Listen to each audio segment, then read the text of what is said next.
आपण ऐकताय आणि पाहताय आपल्या अण्णा हे यूट्यूब चॅनल. मी गणेश तुकाराम शिंदे आपणा सर्वांचं आपल्या अण्णा या यूट्यूब चॅनलवर स्वागत करत आहे. डिसेंबर 2024मध्ये मसाजोगचे तत्कालीन सरपंच संतोष देशमुख यांची निर्घृण हत्या करण्यात आली आणि तेव्हापासून मसाजोगचं सरपंचपद रिक्त होतं. हत्या झाली ती सौर ऊर्जा प्रकल्पाच्या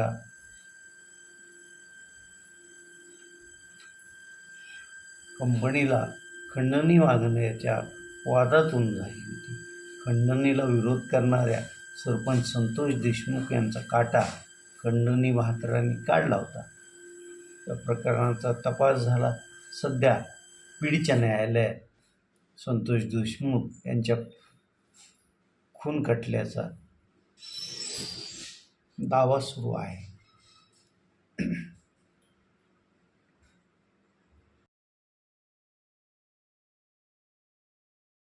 ज्या प्रकारे संतोष देशमुख यांची हत्या करण्यात आली होती त्यामुळं संपूर्ण महाराष्ट्रात खळबळ उडाली होती आणि या हत्येचा निषेध महाराष्ट्रभरातून झाला होता.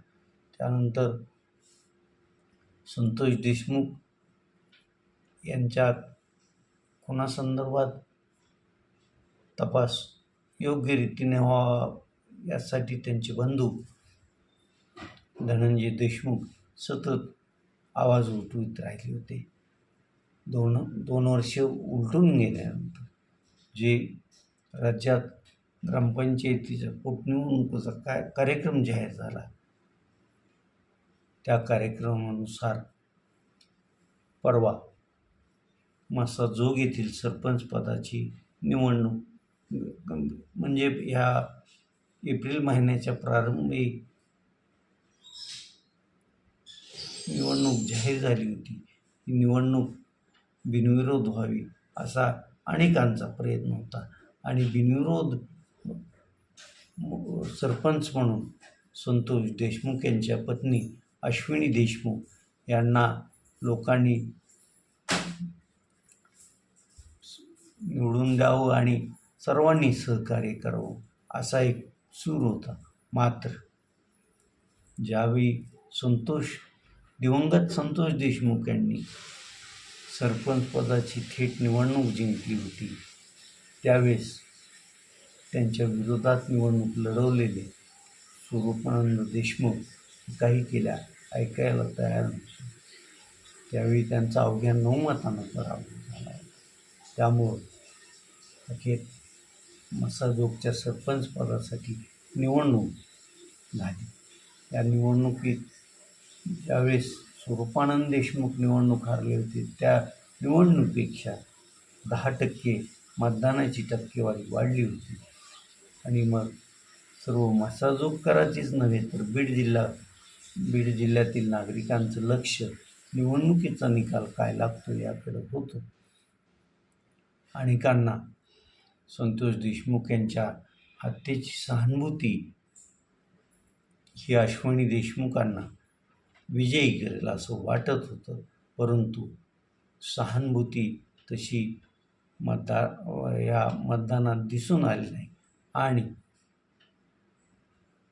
मतमोजणीनंतर स्वरूपानंद देशमुख यांनी अश्विनी देशमुख यांचा 92 मतांनी पराभव केला होता.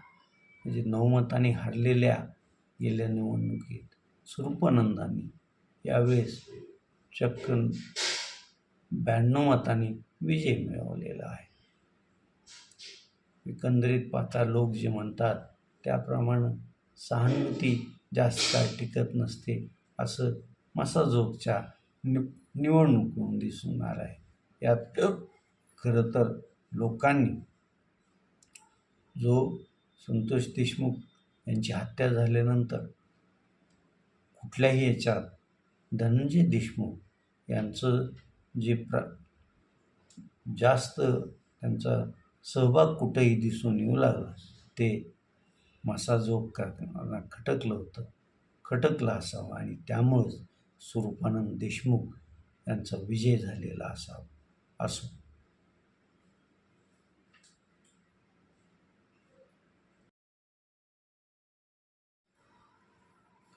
आमचे लहान बंधू सतीश तुकाराम शिंदे यांचा 10व्याचा आज कार्यक्रम माजलगाव तालुक्यातील श्री मंजरत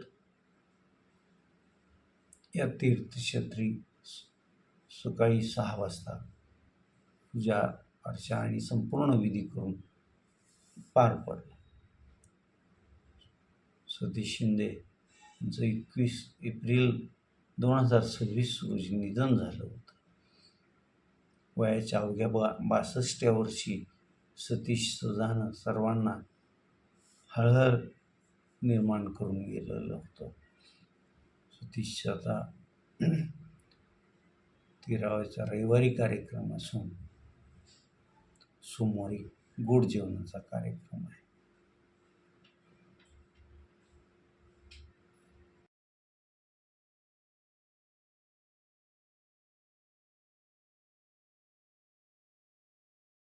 प्रारंभीची काही वर्ष आपला IPL स्पर्धेत वेगळा असा दबदबा निर्माण करणाऱ्या मुंबई इंडियन्सला गेल्या 2 वर्षापासून IPLमध्ये आपली खास ओळख अशी दाखवता आलेली नाही. काल IPL स्पर्धेत संध्याकाळी 7:30 वाजता वानखेडे स्टेडियमवर मुंबई इंडियन्स विरुद्ध सनरायझर्स हैदराबाद हा सामना झाला. प्रथम फलंदाजी करताना मुंबई इंडियन्सचा सलामीवीर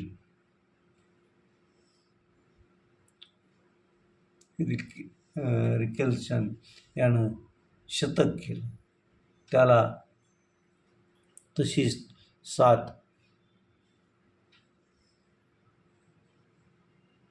इतर फलंदाजांनी दिली. त्यामुळं मुंबई इंडियन्सला 20 षटकात 5 बाद 243 धावा करता आल्या.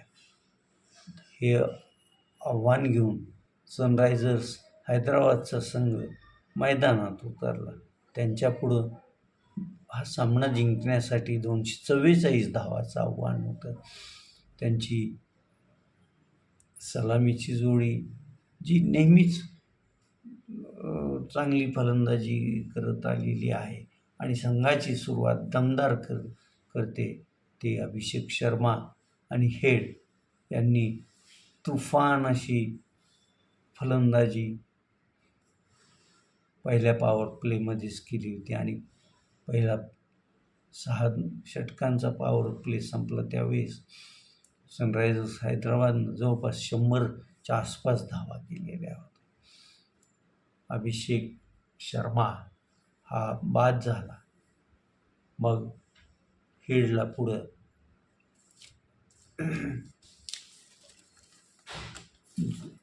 ध्रुव जुरेल,